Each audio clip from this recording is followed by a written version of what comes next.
My name is Marcia Sloan Latta. I serve as Vice President for Advancement here at University of Findlay, and we are delighted to have you here for the final of this academic year, the final portion of the series for Fridays at Findlay. And we've never done one on animals before, and we're very excited, and I'm sure you've enjoyed seeing the various photographs that have been taken out at the farm. That one, not at the farm, that's of Dr. Wagner, who you'll hear from shortly, but of many of the animals that we have here.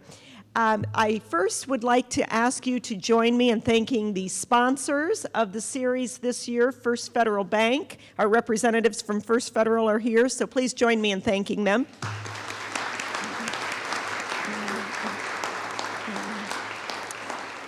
I know many of you come to all 6 of the series throughout the year, and for others of you, this may be the very first time.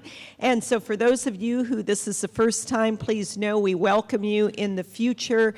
We do this as a continuing education outreach to the community, as well as a wonderful way for our own students, faculty, and staff to learn about various topics of interest under an overarching theme of executive leadership. And leadership, of course, is in any and every industry and walk of life.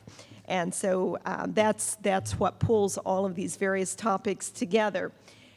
For next fall, stay tuned and look at our webpage for the series that we will have in the fall. We do have one secured, the others we are working on. The one that is secured, I'm sure you will want to put on your calendar. It will be here, again, in the AMU. The others we typically like to do in Weinbrenner. But November 2nd, we will be featuring Ron Niekamp and a panel from what will be the 10th year anniversary of the national championship for basketball. And Ron will be leading a panel discussion on what made that team so exceptional and how they went from individuals playing on our court to a national championship team. And I think he's very excited about it. I think it will be very interesting and a lot of fun. We also are putting one together regarding some healthcare topics, and we have Kevin Souter secured. We're awaiting the date. Kevin is president and CEO of Souter Woodworking and Souter Manufacturing, a third-generation firm that employs about 6,000 employees, and he is going to be talking about innovation from your core product. And so that will certainly be very interesting as well. So again, stay tuned, watch our website, and of course many of you are on the mailing list. If you are not and wish to be put on that, please let the folks know at the table where you checked in on your way out. You will also see on the table there are feedback cards. We'd love to hear what topics you are interested in. We'd love to hear your thoughts on the program today. And again, any other topics you would be interested in hearing about, or specific speakers that you think would be interesting and good. At this time, I will introduce to give a prayer for the food we have just eaten. One of our students who's very involved in our campus ministries. Ashley Oakley is from Akron, Ohio. She is a junior psychology major who will be going into our occupational therapy major. And so Ashley, would you please come and offer a blessing for the food? And following her blessing, President Fell will introduce our panel. Will you please bow your heads in prayer? To the God of mercy, love, and grace, thank you for allowing us to gather here today. You are patient and kind to us even in our shortcomings. We confess that we sometimes deviate from your path and the plans that you would have for us. Thank you that in the midst of our deviance, you are always there to lead us back to you. Thank you for the opportunity to be here this morning and share knowledge and understanding with one another. We also thank you for the University of Findlay and how you have used this campus to touch the lives of students and community. We thank you for the meal that has been prepared for us and ask that you would be present in our interactions with each other this morning. In your name we pray. Amen.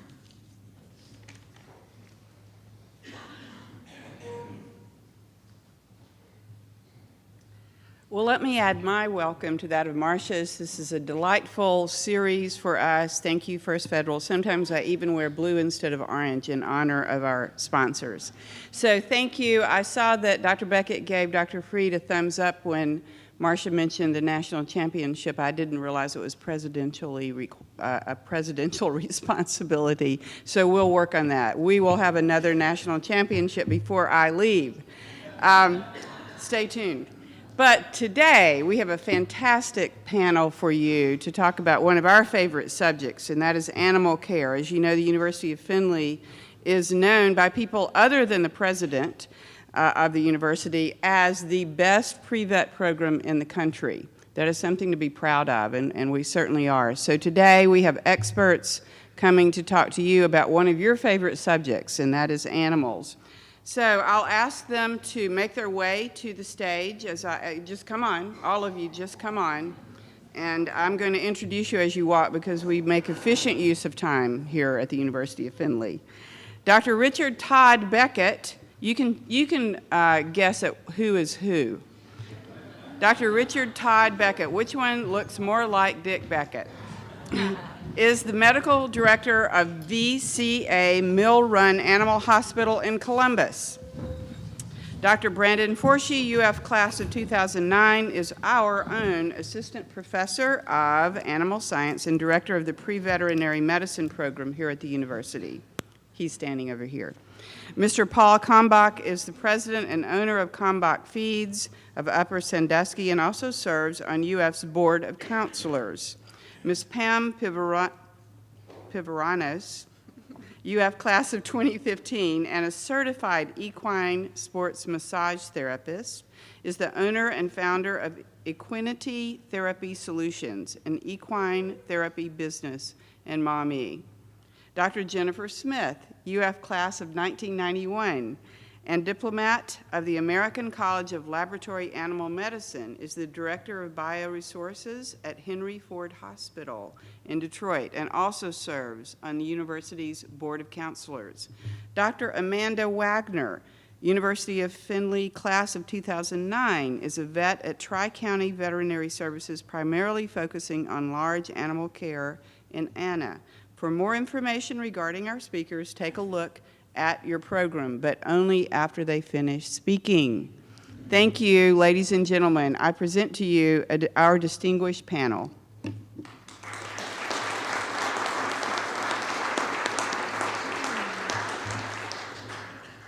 Well, good morning, everyone. I want to thank you all for joining. Really appreciate it. It's great to see a turnout from the community and from our faculty, staff, and students here at the university. This is a pretty big topic for our campus itself. Dr. Fell mentioned that we do have one of the top pre-vet programs in the country, but I also want to stress the production that we see within our equestrian programs, both our English and Western. Some of the two that you'll find top in the country, and it's nice to see all three of those programs at one institution, which is very great. We're very proud of that. And so today what we're going to talk about is change in animal trends. And one nice thing is we have a lot of experts here. Most of them are affiliated with the university, and so they can kind of relate to it, that have seen some of these big changes that hopefully we're going to discuss. We'll have some time, hopefully at the end, to answer some questions if you guys happen to have any for our experts. And so when we look at the changes of animal trends, what I want to start with, what are some of those big changes? And I have some points that I kind of want to focus on that I think we have seen the largest ones. And so some of the questions are going to be directed towards the individuals themselves, as well as if we have some of them that would like to chime in. And so the first one, when we look at what are some of the biggest changes that we see, and I think I'm going to start with Dr. Beckett, focusing on the small animal side of things and really looking at what are some of the different treatments that we've figured within especially the past 20 to 30 years, impacts that we've seen with those on humans, the socialization aspect, and this will kind of go with Pam, looking at animals as being more part of the family than what we see more and what it used to be, and as well as options for insurance. I think that's one of the biggest and newest things that we see within the university itself. So if you could kind of expand and touch on a couple of those, that'd be great. Well, thank you. It's fun to be, I feel like I'm back at the university that raised me. When I wasn't at the farm with April and Dale Wilkinson and Clark, I was at Coach Hottishaw's basketball camp, right behind us playing basketball, so it's neat to be back in my hometown. The evolution of what's happened in our profession is pretty profound. The modalities and the human-animal bond is bigger than ever. I think with all the turmoil that we see within the nation on the news, animals and their relationship with those animals are different than what they used to be 25 years ago. The other dynamic is what the impact is on our profession and the students and the people providing it. So I'd like to wear two hats today. One is to support Pam and the horses in our equestrian program, but also the small animal. I talked to some young veterinarians in a leadership group of our LVMA, and I said, what do you think the biggest changes are you see as a veterinarian come in? And they identified four major things. There's a need for more support in business marketing, social media, internet, and web design. The new development of social media and how it impacts veterinary practices is dynamically different. The second is it's more competition with Dr. Google and everything else. People have already Googled things. When I was a young man and I started practice 25 years ago, people didn't price shop. And if your veterinarian recommended this is what you need to do, they did it. Now a lot of my referrers don't come from my college. They've been from neighborhood websites. They've been from Dr. Google. So that has impacted how we practice veterinary medicine. The other is student debt. That was one of the largest things. The average veterinary student from the class of 2017 and 2018 are graduating from veterinary school alone with an average of $192,000 in debt. That does not include their undergraduate loan. I would like to add, however, to that point, veterinary students are in larger demand than they ever have been. This last year, 1,600 students applied for 160 seats at the Ohio State University. 400 got interviews, 160 got accepted. What's really interesting about that, though, is our new graduates this year all have jobs. That mean income for veterinarians graduating used to be $74,000. It is now $81,000. And Amanda Fark, head of career development at Ohio State, gets 5 calls a day looking for veterinarians. So amidst the debt, there's huge demand, and I think that says a lot about the demand for the profession for the veterinarians we're producing here at the University of Findlay in our pre-vet program. And lastly is we have gone from the solo practitioner to practice that I grew up in and my dad started is now a corporate practice. So that changes how I practice medicine and the responsibilities I have every day, and that changed a lot. So with that, Brandon, I kind of talked some big things. I'll turf it to Amanda and Ginny because I'm sure there may be some topics in there they could feed off of. Yeah, that would be great. And if you have anything to add from Amanda, since with looking at a mixed practice, do you have anything to add looking at more, I know Dr. Beckett is mostly focused on a corporate side of things. You're in private practice. So what are some of the differences that maybe you see there with the small animal side? So I think what we're seeing a lot more of, Dr. Beckett talked a lot about Dr. Google, and Dr. Google, or I should say veterinary school does not prepare you for the questions that your clients are going to ask that they get off of Dr. Google. There's a lot of interesting questions, but, and he also mentioned, the price shopping. There's a lot of discussion lately about millennials, which is my generation, and how they are our family members. And we see that a lot in practice. Being a mixed practice in a very rural area, I do see a little bit of everything. Oh, this is just a dog, versus the other side, which, the client's willing to go pay that $5,000 for a total hip replacement in their dog. So we're the interesting thing is to be prepared for both. You never know, based on the client that comes in, just looking at the client, you never know, how much money that client is willing to spend or what they're willing to do for their dog. So that's kind of keeps us on our toes a little bit. Excellent. And we'll kind of stay with you, and then Paul will kind of bring you in as well, looking at some of the food animal side of things that we're seeing. Both heavily involved with those, one from a practitioner and a veterinary side of things, the other one from a producer and a business standpoint. And the decisions that you guys have to make can vary between those. Can you kind of talk about one of the biggest things we've seen, especially within the last 10 years, is the increase in pain management in some of these animals versus what it used to be to what it is now. Can you kind of touch on that, as well as another big issue that we see is animal welfare and the environments that some of our animals are kept in? Can you kind of touch on those? Paul, we can start with you kind of from a business side of things and then come back to Amanda to see from maybe a private practitioner, smaller type of farm and operation side of things. Yes. Obviously in the last 25, 30 years, there's been a lot of changes in animal production. So 30 years ago, we wouldn't have ever thought that every single farm that we work with was going to be inspected in some way, shape, or form. And today, we have every single one of our team members is a certified animal welfare. Can you bring that closer? I'm sorry. Can you hear me now? Is it No. on? Amanda, pass that one down there. Yeah. Can you hear me now? Turn mics. Trying to. I hope this mic. I was going to say, I hope this mic works, otherwise it's me. So, now every one of our team members that works with livestock is certified. There's a lot of concern about how we treat our animals, the welfare of the animals. A lot of that, of course, has been driven literally from two sources, I think. I think one of those sources is from a legitimate consumer concern about how we produce their food. As generation after generation has been removed from the farm, I think there's a legitimate concern about how that occurs. There's information and there's misinformation, and we have a responsibility to communicate to our customers, and we have a responsibility to communicate in a way that they can understand that we truly care about the animals that we care for and that we are properly taking care of them.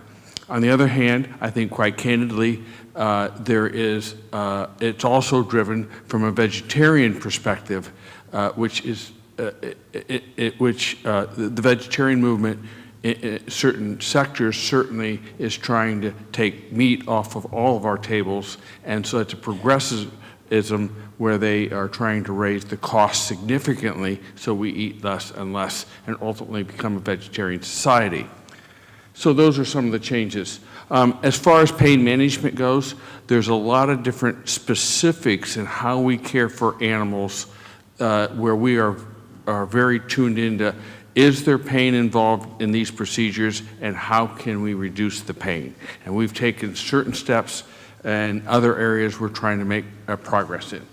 Perfect. And we do know that in a market-producing animal, the less pain, the less stress, the happier and the better producing that it's going to be. And so that's one of the bigger things that we've definitely started to notice with the science. And I would add, we've actually run a number of different experiments across a whole host of aspects of animal production where we've attempted to measure stress and pain based upon ultimate performance, et cetera. Excellent, good. Amanda, do you think, or Dr. Wagner, do you think you could maybe touch on what are some of the things that we see from a practitioner's side of thing or a veterinary side of thing when looking at especially pain management and that sort of thing, and even just animal welfare too? I mean, we don't see welfare issues on a large scale. We see it on small scales as well. Yeah, so I think Paul kind of hit the nail on the head. Most of our producers really do love their animals. I'll speak to the dairy side of things. That's where most of my experience and most of my daily work is with dairy cows. And most of our guys really love their cows. It's amazing to see some of the things that they will do for their cows and the way that they will pamper some of their cows, even though she is one cow in a 300 cow herd. My clientele ranges from the Amish farm. We do have some Amish in our area with a couple of cows to, like I said, a 300 cow dairy where the cows are on what we call a free stall, which is where the cows are all in a big pen. They are on stalls. A lot of them are sand bedded. Some of them are on like a water bed or an air mattress. The cow can get up, walk around, do what she wants for the day. As far as the welfare side of things, some of our producers have gone to adding brushes. So you'll see these big, looks like a street sweeper brush almost mounted, and when the cow walks up to it, she can scratch herself. Research has shown that is really beneficial to cow welfare, and cows, it makes cows happy, for lack of a better term, and they produce better and they're more comfortable. The pain management thing has been a little bit slow coming for the food animal side, at least in the U.S.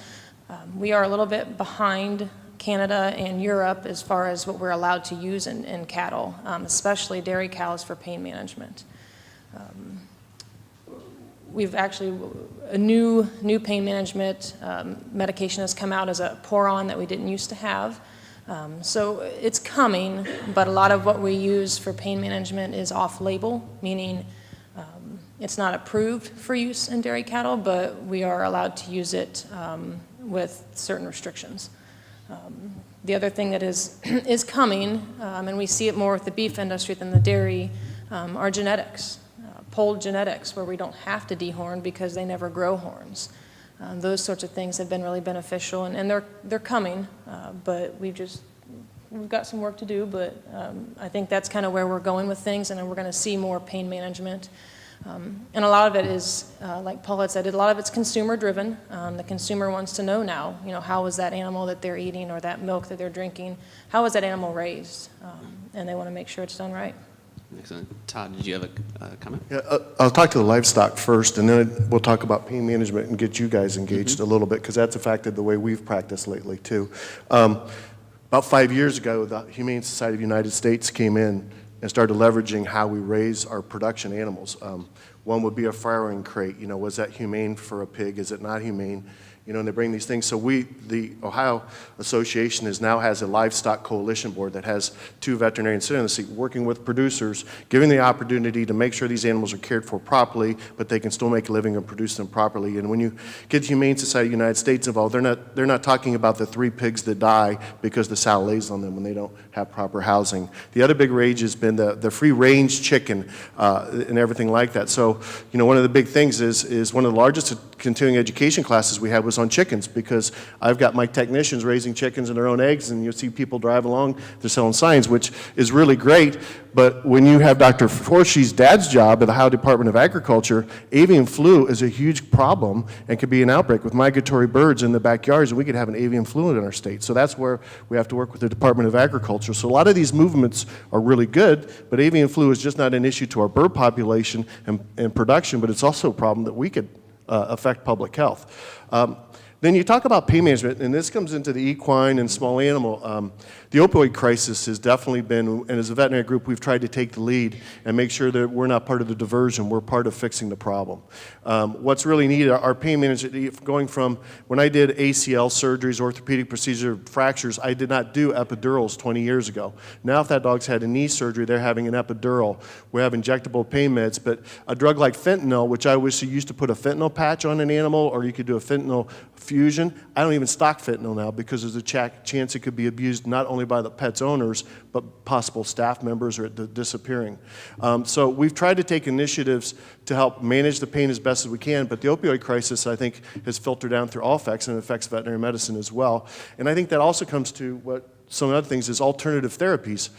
20 years ago, what we do, we now have a physical therapy thing where we have an underwater treadmill and we do low-level laser treatment for paralyzed patients where we're getting in there like humans that can't walk, and we're putting them in water treadmills, we're giving them buoyancy, and we're doing physical therapy to help them walk again. And the results we get are phenomenal. 20 years ago, we weren't considering or talking about that in veterinary medicine. So it's pretty neat. The alternative therapies in the equine industry are just going wild too. Yeah, so let's kind of go with Dr. Smith and kind of looking at 2 sides of things, working with small animal, but also you also kind of look at it as a production side with the number of animals that you potentially work with within a laboratory setting. And, what are some of the things that have changed from 20, 30 years ago when we look at using animals in research versus now? The increase that we see in cell models versus using animals themselves. If you could expand on those a little bit, that'd be great. Sure. So I had quite a different path to the career that I have now. So I did graduate from here. I went to vet school, and I knew right away that I was interested in research, and I knew that I was going to do something along those lines, but I wasn't sure. That led me to do post-training. So I went to do a residency in anesthesia, and I see some young people there in the back. So my take on this is just to give you an idea that there's other options of veterinary medicine. Private practice is absolutely fantastic, and so are some other things. And I have lots of friends in now, my cohorts, that do all kinds of things in veterinary medicine. And so I think it's important just to know what some of those are. So I did my residency in anesthesia, and it was 3 years. I was at UPenn, where the caseload was really large. And so it was a tremendous opportunity to see a different way and style of practicing medicine. And at that time, kind of what we've been talking about as far as analgesia, anesthesia, all those advances were really coming on par. So it was a great time to learn all of that. And then, very unexpectedly, I followed my husband to Pepperdine in California, yes, in Malibu, where we have been living. And I live down the street from a very large pharmaceutical company, literally down the street. And my husband is an economist. And when they called me because they couldn't intubate pigs and they had heard that a veterinary anesthesiologist lived down the street, they called me and said, "Can you come? We'll pay you for 2 weeks." I was literally painting my house, pregnant with our first child, and thinking, no, I'm going to work in a specialty clinic and do all these great anesthesia, analgesia things that I learned to do. And my husband came home, the economist, and said, "That big pharmaceutical company on the hill, you're going." So I went, and I stayed for 2 weeks, and I just couldn't believe the world that I had entered, and I had no idea existed. So lab animal medicine is a thing. It's a fabulous, fantastic career. Not only did I pay down my student debt quickly, it was just an amazing way to mirror the things that I had learned in vet school, and as well as being an anesthesiologist and talking about pain. So what's interesting is all the things that we've talked about that are so current in small animal medicine and large animal and production medicine as well are things that we were doing in lab animal, even 10 years ago.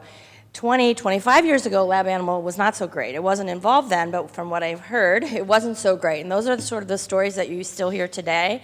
And I guess it's really important for you to get a good idea of sort of what's happening in lab animal medicine today. So we've been doing epidurals and fentanyl patches, and we've moved on to all kinds, the next generation of pain control for everything. So if it's a zebrafish, a finch, a frog, all of the lab animals that you don't really think about that get used today, all of them get used in an ethical manner. They all get pain control. In fact, you have to justify not using any kind of pain modality anymore. And so the industry for us has really changed, and it's really great to see the new veterinarians coming in. And we really love it when we get veterinarians into lab animal that have done private practice, because they really understand what's out there and how to bring that into the lab animal setting. So to answer your question, in the lab animal world today, what we're dealing with is the miniaturization of everything.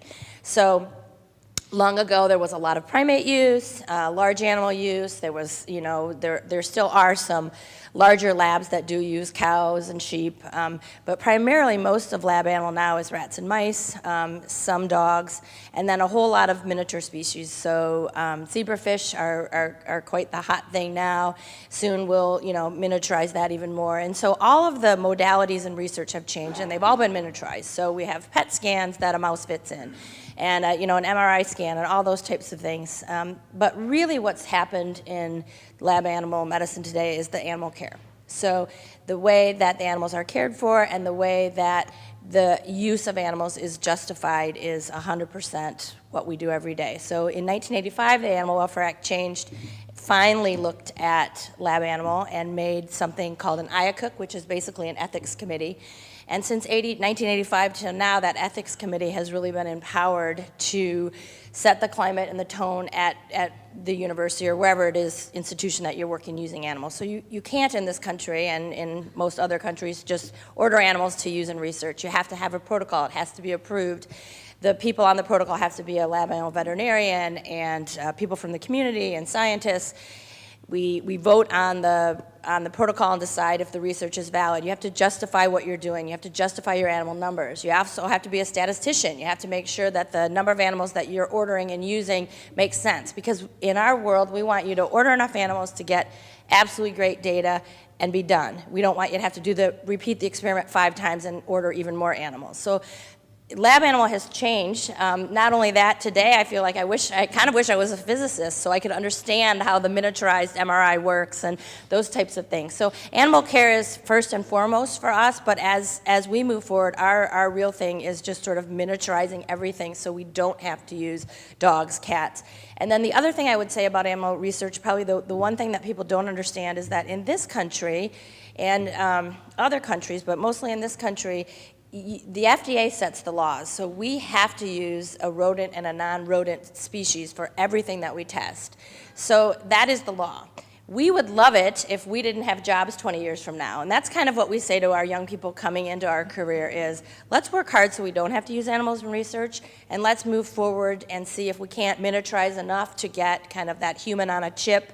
That's kind of the newest thing that we're talking about. How do we make an organ? How do we make a kidney on a microchip and use that instead of a mouse kidney? So those are sort of the things that we're looking at. Excellent, good. And kind of continuing on with that pain management side of thing, Pam, if you could kind of touch on really the understand and the importance of rehabilitation, especially in our equine species, and do we see any difference with using it as maybe somebody who has a 4-H animal with the therapy versus those of more of a performance side of things? Because I know you kind of work with both. And as well as what information have you taken from a human aspect and incorporated into your typical practicing that you're doing now? Well, let me just start by saying, if you told me when I was in high school that I was going to be an equine massage therapist, I would have been like, you are crazy. Like, what the heck? So what's interesting is I actually got into all this for my own horse.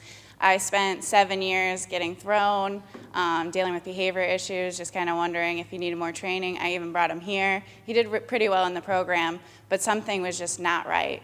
And one day I was like, maybe he's trying to tell me that he's in pain. And I think that's the biggest thing with what Brandon had touched on earlier with, looking at animals, especially horses in my case, as being part of a member of the family. We start to humanize them a little bit.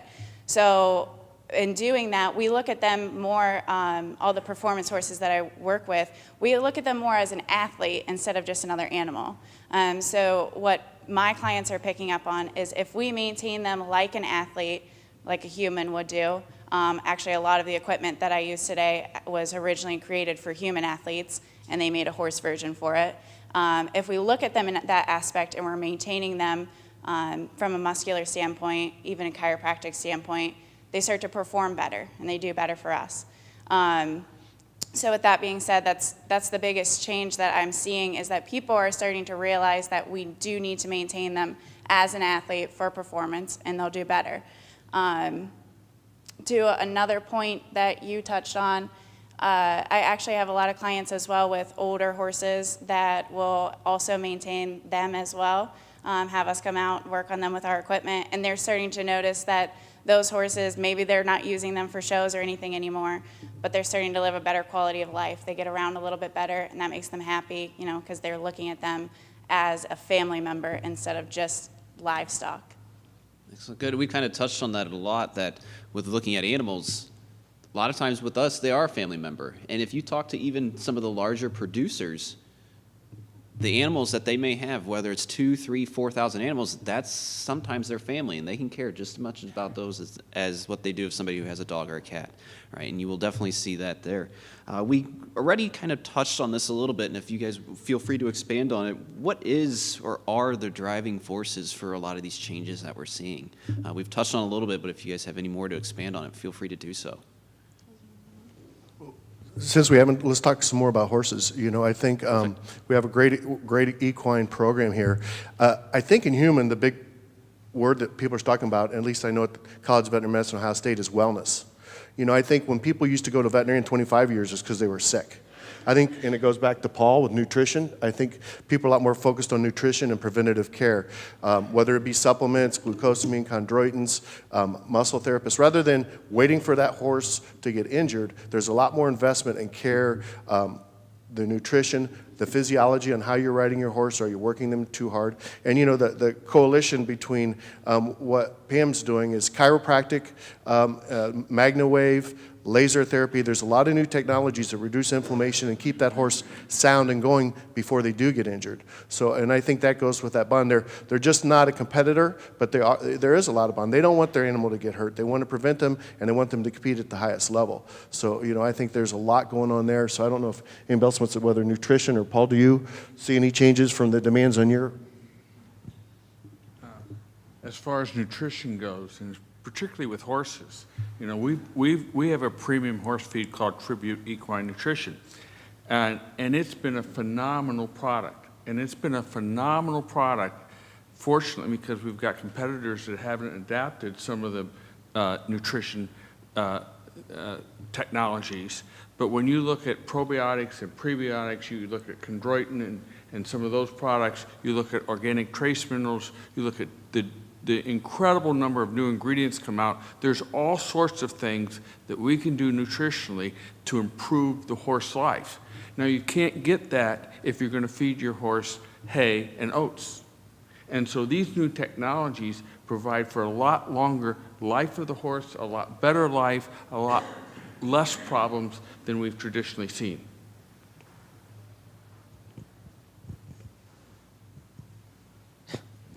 Maybe, so maybe you can kind of touch on what we see from the dairy side of things. When we're talking about nutrition and that sort of thing, maybe kind of focus on the dairy side of things. Sure. I guess nutrition-wise, yeah, that's certainly changed a lot. We're seeing fewer and fewer cows that spend their life on pasture, especially in Ohio. We have a fairly short-ish growing season compared to cows in happy cows in California. But the dairy industry has changed a lot by necessity as the population has grown. Unfortunately, it's just not sustainable for our farms to everybody has 40 cows that live on pasture all the time. And that's, we're just not making enough milk, cheese, ice cream to supply the U.S. population and beyond. So we've definitely changed, and that's why you see a lot of those barns with cows that are inside all the time.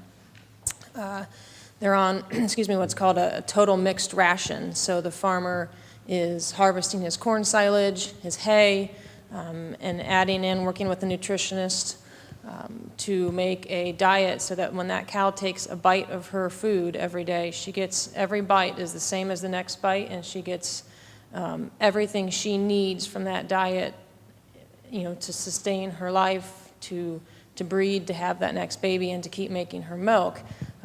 Everything she needs in that one bite to make her the healthiest that she can be and the most productive that she can be. So I think that's a lot of where we're seeing our changes. That being said, I still have quite a few clients who put their cows outside in the summer. They like to see the cows out on pasture, and so we still see some of that too. Excellent. And then kind of stick with you, looking at what Dr. Beckett had mentioned about preventative care from a large animal standpoint and a small animal. When we look at the impact that a food animal veterinarian has, their main goal is preventative. A veterinarian never wants to treat an animal for a sickness. Their goal is to prevent it. So if you can kind of touch on some of the changes that we've seen there and the improvements on that side of things. Sure. I love doing surgery on cows, but I would, absolutely be happy if I didn't have to go out and operate on any of my clients' cows, and they would certainly be happier for that too. But as far as a preventive standpoint, there are several things that we're doing with cows. We've taught our clients how to check that cow that just had a calf and how to keep a close eye on her. Her most critical time is in her first 2 weeks after she's had that calf. That's when she's making the most milk and she's trying to recover from having a baby. So we've really worked with our producers to teach them how to keep an eye on that cow, things to check for, how to kind of stay ahead of any potential issues that she might have. A lot of our farms are either doing hoof trimming on their own or they have a hoof trimmer that comes on a regular basis, maintaining good feet and legs with their cows. A lot of that has come from good genetics and good breeding. Breeding for cows that have good feet and legs, and we've realized that a lot more recently. In the past they had kind of bred cows for good milk production. We want those cows that are going to get the most milk out of that one cow, and we've started to realize that those cows a lot of times just aren't sustainable cows in the herd. So we're breeding for better feet and legs. Cows are going to walk well. In those dairies that the cows are always on concrete, a lot of them have added rubber mats in the areas where the cows are going to do most of their walking. And the biggest thing we want our producers to see their cows doing, and what we've worked with our producers is, we want to see that cow laying down.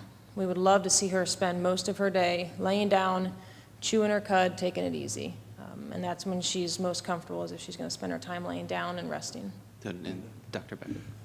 I think what's neat is I think that the producers have learned that the cows are more productive and they're going to better think. There was something I'd like to share with you of the magnitude of what Brandon and Amanda say. So there was a study commissioned by a partnership between Ohio State College of Veterinary Medicine and the Ohio Veterinary Medical Association that was just released last fall, done by the Fisher School of Business. The magnitude that impacts our state, there's 23,000 jobs generated by veterinarians in the state of Ohio.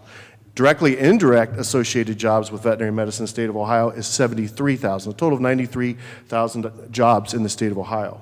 When it comes to revenue that we generate through producers in combination, veterinarians generate $800 million for the state of Ohio in revenue, wages. This is wages, by the way. And indirect and direct is a total of $3.7 billion in wages for the state of Ohio. The contribution to the Ohio economy, this is based off the study when it was completed in 2015, $2.4 billion in veterinary services to the Ohio economy, $10.6 billion to supported animal-related industries. So what we're talking about today is $13 billion in revenue that's contributed to our economy. We are, working with our producers, our farmers and animals, the #1 business in the state of Ohio still. Mm-hmm. Absolutely. Good. Kind of going along with that, where do you see your specific areas heading? Like, do we see anything coming up in the future? Is there any new technology, any new changes in nutrition, management, that type of thing that you're seeing within your specific areas that you can maybe comment on and start? Well, I actually had one more point Oh, absolutely. to the driving Go for it. factors. A lot of my clients are also competing for money. Some of them, especially a lot of students that are graduating from here, they're starting their own businesses and they're working in the industry. And that is actually where they're getting their paychecks from. So, you know, when we are taking better care of our animal, whether it's from a nutrition side, a wellness side, even the therapy and stuff, they're noticing that they're doing better, and then, you know, they're profiting more off the horses. Some of my clients are competing for a couple $100. Some of them are competing for a couple $100,000. So that's another driving force there.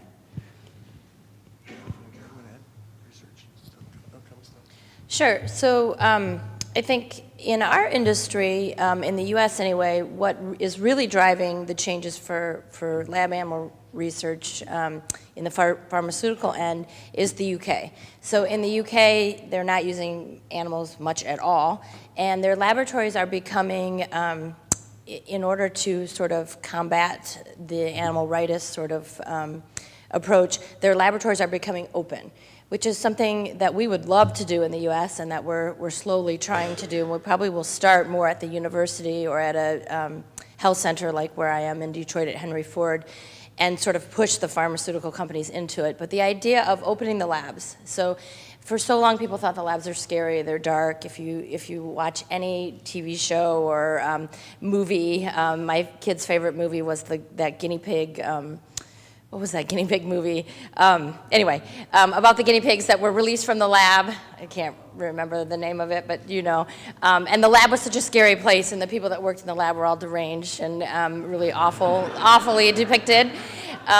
So I can assure you I don't work with people like that. And so what's really great is the idea of just opening the labs. And so in the UK, a lot of the labs have literally all glass, and they allow anyone to come in. You can't come in and take proprietary secrets, but you can come in and see how the animals are raised, what the caging, I mean, I can assure you the way that the labs and the animals in the labs are raised and reared are even better than our own pets, which is hard to believe after hearing all this great stuff, but it is very true in that their cycles are very monitored. They have the Taj Mahal as far as housing and comfort levels, and so just the idea of putting that out and showcasing it and letting people come in and see the labs and see how the animals are treated and reared. For instance, at Henry Ford, we have a colony of 100 dogs, hounds that are large hounds that are in a heart failure study. And so that's something that a lot of people will hear about, sort of cringe a little bit and ask questions. And I can assure you those dogs, they have a playroom that's bigger than this. It's pretty well state of the art. They play in pod groups based on how they want to play. The majority of our dogs really want to hang out with us, so we have a lot of couch-like furniture, and our technicians are paid literally to sit on the couch and have a big hound mush all over them. But if that's what the hound wants to do, that's what he gets to do. We're mandated by law, and there's so many regulations, which are fantastic, but we're mandated by law. They have to be able to play so many hours a day. They have to be out of their cage-like setting. We're talking about moving into not having cages at all, those types of things. There's several of my cohorts raise rabbits in a large enclosed area where the rabbits you make their own nests and play. And so there's so many new ways to have animals in the lab, and the idea of showcasing that and really letting the community come in and see what we do to attract more interest and to let people see that we're not a scary place, we're not deranged people, we care so much about the animals. When you think about what we do every day, this isn't a paycheck for the people, the cohorts that I work with. This is really a passion. This is a career choice. So I have this conversation frequently at the hospital. Our research building is connected to the Henry Ford Hospital. We're a large glass building, and we share an elevator. We're on several floors of this elevator, and it's probably once a week I will have somebody, I'll hit 6, which is our floor, and I'll have somebody who's going to a different floor kind of cringe and say, oh, that floor. And so then I've been there 3 years now, and the first couple times I let it go, and then after a while I thought, no. So I pushed the stop button, I turned around, I said, I just need you to know what goes on here, and I'd love for you to come back and show you. I know you probably don't have time right now. And the person said, no, I actually do have time. I want to see. And I was like, well, come on, sister. So we walked on in. I showed her, this is the lab, this is where I work. These are these people. And she just couldn't believe these people, college-educated people that serve as animal technicians caring for these animals. She couldn't believe that this was a choice, a career choice. It wasn't a paycheck. It was a career choice. Most of our people have worked here 20, some now starting 30 years. It's a career choice to come and work every day with our dogs, with our rats, mice, and now our miniature more animals. And so a week later she called me and said, can I bring my coworkers up? And a week after that, so this one woman is our #1 dog walker. She's there every Wednesday with her tribe, and she brings different friends up, and they walk the dogs, and they get their exercise as well. And so it's just a way, I think, talking about just the future for us is not being so closed and afraid of what we do. I'm very proud of what I do. It's been a great career choice for me. So again, those of you that are younger in the back, it's definitely something to consider, and it's not a scary world at all. And I really feel like lab animal is the best marrying of all of us. You guys would be great in lab animal as well too, so feel free to join us. But it's a great marriage of all of that together. So I do sort of want to make sure we present that as an option. On the research format, to play off what you're saying, I think when it comes to the outbreaks in influenza, one of the top virologists in town with the swine flu, the H3N2 and the 8, one of the top virologists works for Dr. Forshy's dad over at the Department of Agriculture. So the mutation of these genes, Dr. Forshy projects, is a concern, and that's something that we need to be a part of. But I don't think people realize that the veterinary part is the first defense to human illness. The top researchers now working at The Ohio State University and Ebola and the Zika virus are working with the veterinary college. And that also ties into the race and cure for cancer. So for instance, we know for each heat cycle a female goes through, their chance of developing breast cancer goes up 5%. So hormones have to play some significant role in the cure for cancer because we can eliminate it in the young dog if we spay them before the first heat cycle. So that goes on. So at Ohio State now we have many clinical trials going on, and there's the MedVet has their cancer center. So I think the cure for cancer is tied up with animals, and with doing what she's doing, there are strict FDA regulations that we follow that sometimes slow inhibit the progression and the cure for cancer, where with a canine, if we want to do an experimental treatment on a disease that is killing the dogs, we don't have the restrictions to do that, to try new things. So if it's your pet and you love it and you're willing to take a chance rather than say goodbye, we have more latitude to do that. So we're working collaboratively with the James and with the Ohio State University in clinical trials to try to do that. Today, as a veterinarian, my pets live a lot longer than I saw what would have been as a child in my dad's practice. So we see cancer every day. If I do 40 surgeries a week, I bet you 10 of them are cancer surgeries, whether it's osteosarcoma, hemangiosarcoma, fibrosarcoma. We're seeing cancer in and out every day. So cancer looms with our patients too, and hopefully, as we're trying to cure with our cancer patients, it'll hopefully have ramifications in the human perspective and realm too. So it's an exciting time. Golden Retrievers, which everybody loves a Golden Retriever, they're right up there with Labradors.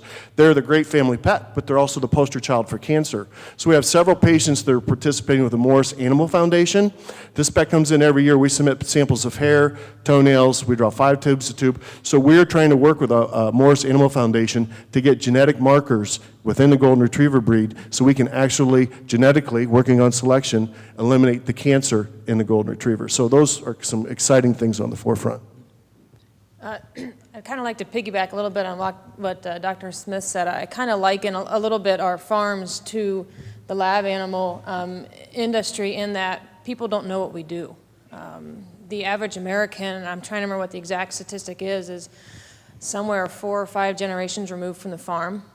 So if you go to the average American, not so much in this area, most people in this area know a farmer, some way, shape, or form.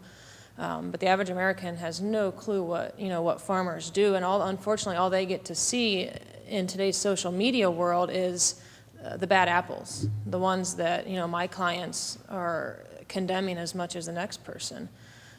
So that comes back to our farmers need to be a little bit more proactive. Most of our farmers they're what I would probably consider most of them are introverts.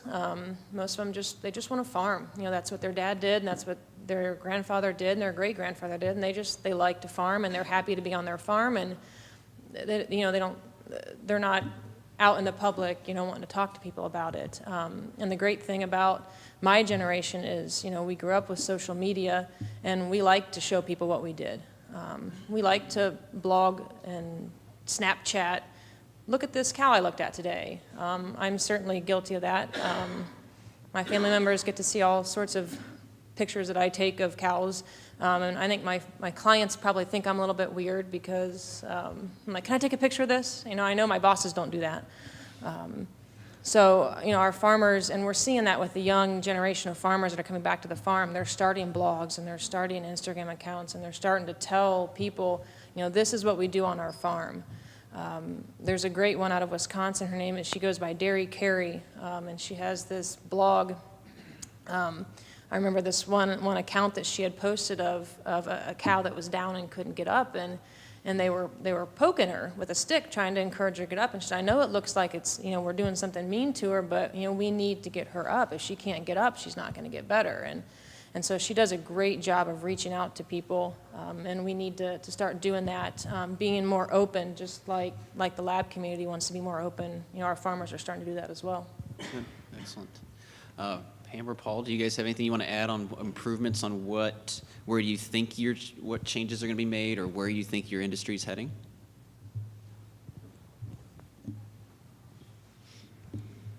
Could you repeat that again, Brandon? Yeah, so kind of talk to us a little bit about where do you think your industry is heading now with changes that you're going to see with regards to animal care, and maybe even add in where do you want to see it be going? Where do you want to see these changes? Well, animal care is interesting. So, for example, in the last 2 sow farms that we built, we spent an extra $1.5 million so that our sows could choose not to be in gestation crates.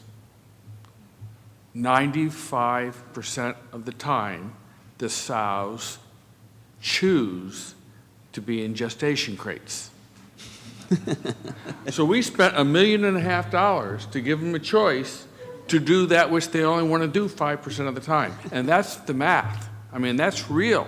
So,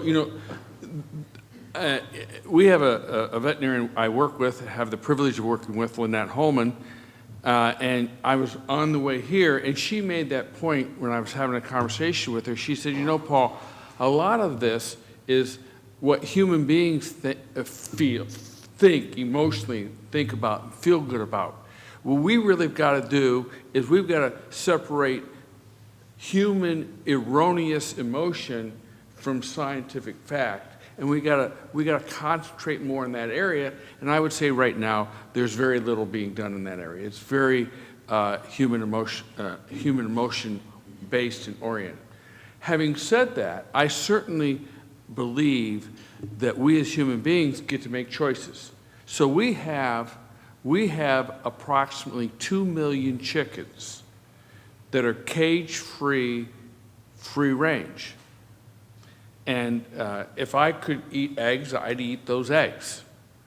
But I think people should have the choice. If they want to choose eggs that are produced in one system versus another system, they should have the choice. And those chickens, when they have the choice and they've got huge stores to walk outside in, I can tell you a majority of the chickens choose to stay inside. There are a significant number who choose to go outside. So, there's a number of areas in the whole animal welfare where I think we humans may think we know, and 20 or 30 or 40 years from now, we're going to conclude we weren't very smart. The other thing, one of the big evolving thing today is the shelter medicine track as well. You know, we see the commercials of the SPCA and the Humane Society, so a lot of Ohio is underserved. But interestingly enough, is when you see those commercials in the state of Ohio today, shelter medicine is one of the most popular tracks with the veterinary students. The number one reason that we are saving animals at shelters, and the shelter medicines are doing better overall, but the number one reason we're euthanizing animals at shelters is for behavioral problems. The behavioral medicine track at Ohio State is overwhelmed. They're backed up 6 weeks to get appointments. More animals are being euthanized for aggression or behavioral problems. So there's a new place being built called Gigi's Place through Ohio State philanthropists that we're going to work with the College of Veterinary Medicine. So those animals that have behavioral problems have a quiet, good environment to work with our behavioral team to see if we can overcome those either through time, socialization, working with students, medication for anxiety, that these animals can find homes with time for their forever homes. But it's shelter medicine's evolving. We still have in Southern Ohio for 5 years, and people are driving down and pulling animals out of these shelters so they don't get euthanized. What Gigi's Place is going to do is give those underserved areas with tax dollars a place to send these animals to rather than being euthanized, to work with our students and work with our program to help fix them. So shelter medicine is evolving. I think Americans today are not accepting puppy mills and those husbandries, and they're not going to adopt. So what's happening now, the shelter medicine programs have to evolve, and I think Ohio is going to be a leader in that. The Humane Societies came to us. We're trying to run that and not let the Humane Society of the United States run that for us. We want to be the leaders as veterinarians and animal caregivers here. So I think that's pretty neat. From an equine side of things, I think we're a little bit behind from Europe, and so we're starting to really adapt those principles. So I actually see our industry continuing to expand in with the wellness. Actually, we have a program here at Findlay now where students can get certified in massage therapy and rehab therapy, and actually graduate and they'll have their certification. So I continue to see that changing. Someone brought up to me the point of oversaturating the market, and I don't think that's the case at all, because more and more people are really getting into the industry, even, as I said, from a job standpoint and using that to make their paychecks. So I think it's going to continue to grow, and people are going to continue to recognize the importance of maintaining their animal as an athlete from that standpoint. So horses are certainly still my hobby and passion, and I think the opportunities are huge. Today, they talked about since 2000, autism is up 150%. To go to a therapeutic riding academy with horses and to see the impact they can have on kids with autism is phenomenal. There's Cowboys for Healing in Delaware, Ohio. They take horses, unwanted horses that people don't want, and they help with these kids that have autism or handicaps. What's really neat is they teamed up with the Delaware Sheriff's Department because they have a problem with people with opioid addictions. The problem is once they get them out of jail and get toxified, they go back to that same environment. So now what's happening is those people in that recovery program are going to Cowboy for Healing. All of a sudden, they're helping people with autism, and they're given a purpose. Those horses in that bond with those people are helping getting these people clean and giving them a reason to want to stay clean. So to see the opportunities there are with horses and healing and that type of thing are huge. The Thoroughbred Aftercare Alliance also is huge, and I haven't got to see the English program for a while. It used to be that if you wanted to be a great English rider or competitor, you had to have a $75,000 warm blood. Where the reality is, these horses, when they're done with their race careers, if they're sound, can either go to a therapeutic riding program, or they could be in a program with these students that are wanting to learn to ride, and we could take a thoroughbred and give them a second career. So the opportunities there are phenomenal. I'd like to give a shout out too. There's a Findlay graduate, her name is Allie Goki, that came here, and she was wanting to be a horse trainer, and she realized horse training wasn't her ideal. And so Allie, I met through my son who wanted to be a horse trainer. She came back and she had a marketing degree from the University of Findlay, so I hired her because I knew the education she got here. And her talent and her knowledge of horses, she started a marketing thing. She did my wife's website, she did up my horse website, and then she turned around and she's worked for a horse trainer that's going to have a horse in the Kentucky Oaks, and she helped manage and market his business. So the opportunities through your equestrian program and they can do in the horse business, I think, are limitless and profound. And Allie actually is battling a bad disease right now, and we're going to help her get through it. But I'd like to say a shout out to her family in California. She's a phenomenal University of Findlay graduate. But equine is exciting, and for those people that have passion in it, I agree. I think there's all kinds of potential. Wonderful. Well, I kind of wish we had another hour, but we don't. And so that's kind of what we have for today. We can take one question, so whoever is that lucky member of the audience that has one. Yes, ma'am.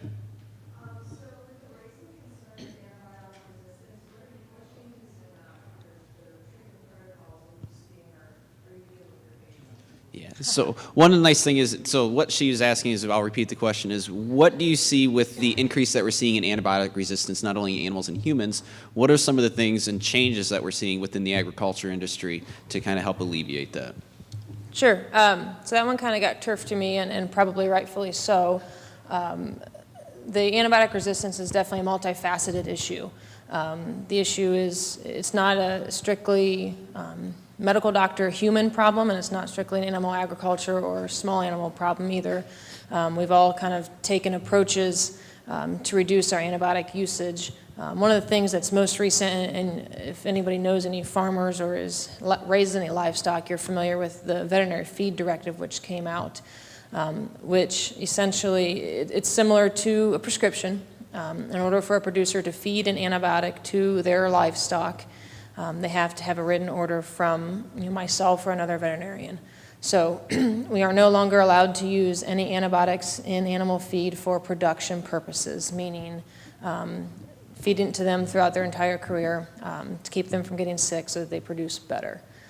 So they now have to have us come out on the farm, take a look at the animal and say, yeah, you've got a group of 200 steers that you got in. We've got 3 or 4 that are coughing. Most likely the rest of them are going to cough. We'll go ahead and add that in.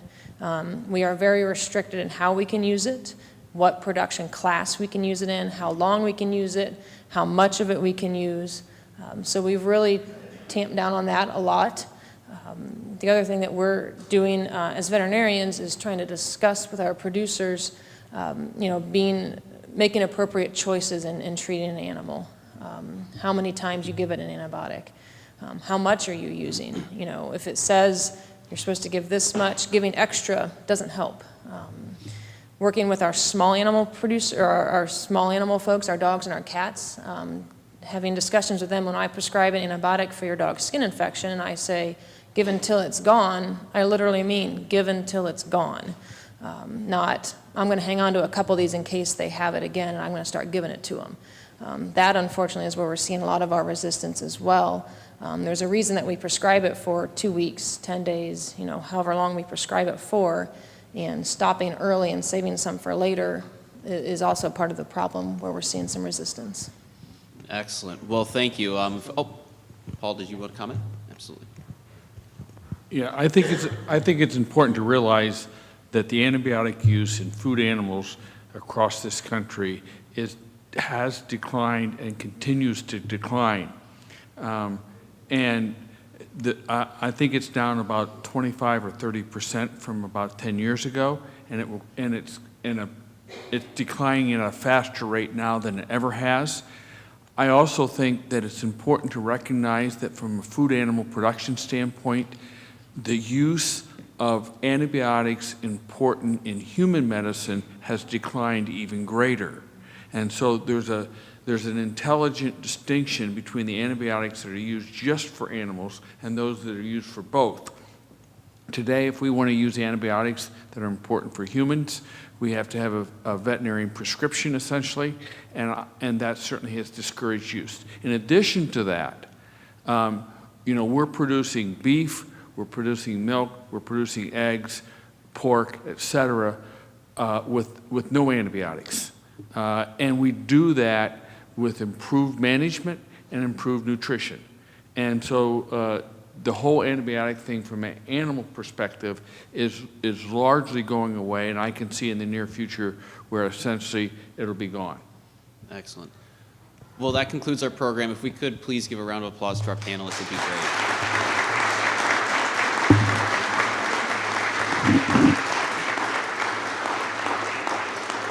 Thank you all very much. It's fascinating to think that all of this very, very complex world, and you each have a strand of it, that right now we are teaching students who will be playing and shaping a role in the future of all of this as well. And so very, very interesting. Thank you all. I know some of you completely rearranged your schedules and drove a distance to be here with us today, and we appreciate it.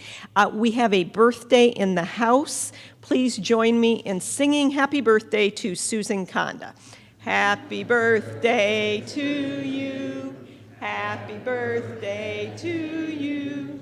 Happy birthday, dear Susan. Happy birthday to you.